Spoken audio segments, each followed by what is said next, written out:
तत्काळ घटनास्थळी रवाना झालेले आहेत आणि बचाव कार्य सध्या सुरू करण्यात आलेलं आहे। सध्या या विमानामध्ये किती प्रवासी आहेत याची जी 242 ची आकडेवारी समोर आलेली आहे आणि माजी मुख्यमंत्री विजय रुपाणी हे गुजरातचे ते देखील या विमानामध्ये असल्याची माहिती आहे।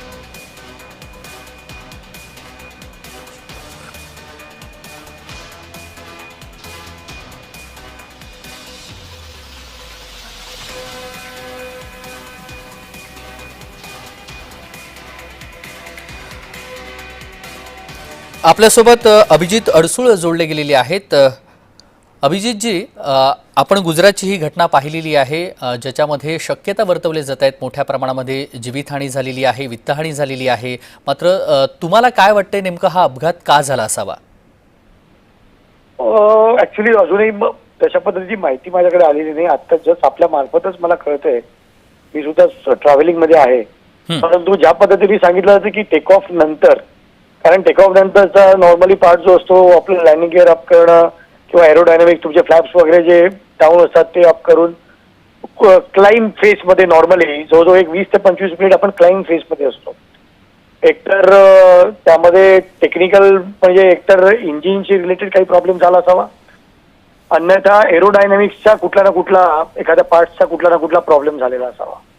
अगदी मी प्रायमरी सांगतो, कारण भरपूर गोष्टी असू शकतात। कारण एक्झॅक्टली काय झालं ते आताही आपण आपल्या मार्फतच मला ही बातमी कळते। एक इनिशियल याच्यामध्ये एकतर एरोडायनामिकल काही प्रॉब्लेम असू शकतो किंवा इंजिन मध्ये काही प्रॉब्लेम असू शकतो, त्यामुळे हे झालं असावं असं मला वाटतं। अगदी मेघनानी भागामध्ये हे विमान कोसळलेलं आहे। टेक ऑफ झाल्यानंतर अवघ्या 10 मिनिटांनंतर हे विमान कोसळलेलं आहे। नेमकं काय वाटतंय की हे विमान का कोसळलं असावं आणि विमान ज्यावेळी टेक ऑफ करताना इंधन पूर्ण क्षमतेनं भरलेलं असताना अशा रहिवासी भागामध्ये हे विमान कोसळलं, याच्यामुळं किती परिसराला ह्याची नुकसान किंवा मग वित्तहानी किंवा जीवितहानी होण्याची शक्यता आहे? जेव्हा नॉर्मली आपण इंजिन टेक ऑफ करतो एअरक्राफ्टने, तेव्हा नॉर्मली ए पासून ते बी पर्यंत तुम्ही जेव्हा जाता, समजा मुंबई ते दिल्ली किंवा अहमदाबाद ते दिल्ली ज्या ठिकाणी चाललंय, अकॉर्डिंगली विमानामध्ये पेट्रोल घेतलेलं जातं आणि कुठल्याही ठिकाणी टेक ऑफच्या वेळी बऱ्यापैकी पेट्रोल त्याच्यामध्ये भरलेलं असणार आणि त्यामुळे हजारो लिटर पेट्रोल घेऊन जेव्हा टेक ऑफ केलं, त्याचा अर्थ ऑटोमॅटिकली त्याचा जर ऍक्सिडेंट झाला तर नक्कीच परिणाम सुद्धा मोठा त्या ठिकाणी होऊन मोठी जीवितहानी आणि वित्तहानी होऊ शकते। त्यामुळे अगदी अभिजित जी, त्याच्यामध्ये आहे ड्रीम लायनर हे विमान आहे। ड्रीम लायनर म्हणजे विमानाचं म्हणजे नेमकं काय आहे हे विमान? ड्रीम लायनर हे बोईंगचं विमान येतं आणि हे तसं म्हटलं तर नवीनच ड्रीम लायनर गेल्या काही वर्षापूर्वीच नवीन बोईंगनी काढलेलं मोठं विमान आहे आणि हे नॉर्मली इंटरनॅशनल सेवेसाठी वापरलं जातं। आणि इंटरनॅशनल सेवेसाठी जर हे उडालं असेल तर पेट्रोल सुद्धा मोठ्या प्रमाणावर म्हणजे हजारो लिटर पेट्रोल घेऊन ते टेक ऑफ झालेलं आहे।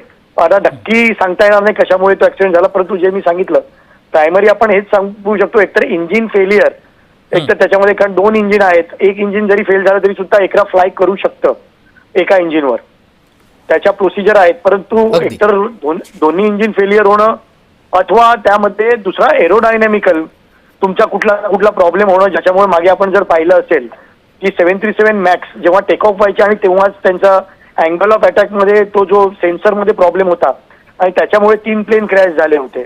परंतु आतापर्यंत ड्रीम लायनर मध्ये तरी तशा पद्धतीचा कुठलाही डिफेक्ट आढळलेला नाही, कारण इतक्या वर्षापासून ड्रीम लायनर उडतायत, एकही तशा पद्धतीचे क्रॅश झालेले नाही। तर आता ते एक्झॅक्टली DGCA जेव्हा त्याचं सर्व्हे करेल, चेकिंग करेल, त्याच्यानंतर त्याचा DFDR आणि CVR जेव्हा हे होईल आणि ATCचं जे संभाषण शेवटचं झालेलं आहे त्यांनी इमर्जन्सी सुद्धा डिक्लेअर केलं असेल, कारण नॉर्मली 7700 इमर्जन्सीमध्ये डिक्लेअर करतात की बाबा मेडे मेडे मेडे, त्यांनी डिक्लेअर केलं की नाही, जर पायलटला कळलं की बाबा आपण क्रॅश होऊन म्हणजे क्रॅशच होणार आहे, तेव्हा मेडे मेडे मेडे हे 3 वेळा बोललं जातं, ATCला कळवलं जातं की आम्ही आता क्रॅश होणार आहोत, पोझिशन दिली जाते, बाकीच्या डिटेल दिल्या जातात पॅसेंजरच्या आणि त्या ठिकाणी 7700 स्कॉक कोड सुद्धा टाकला जातो, ज्यांनी ATCला कळत. आता ATC कडून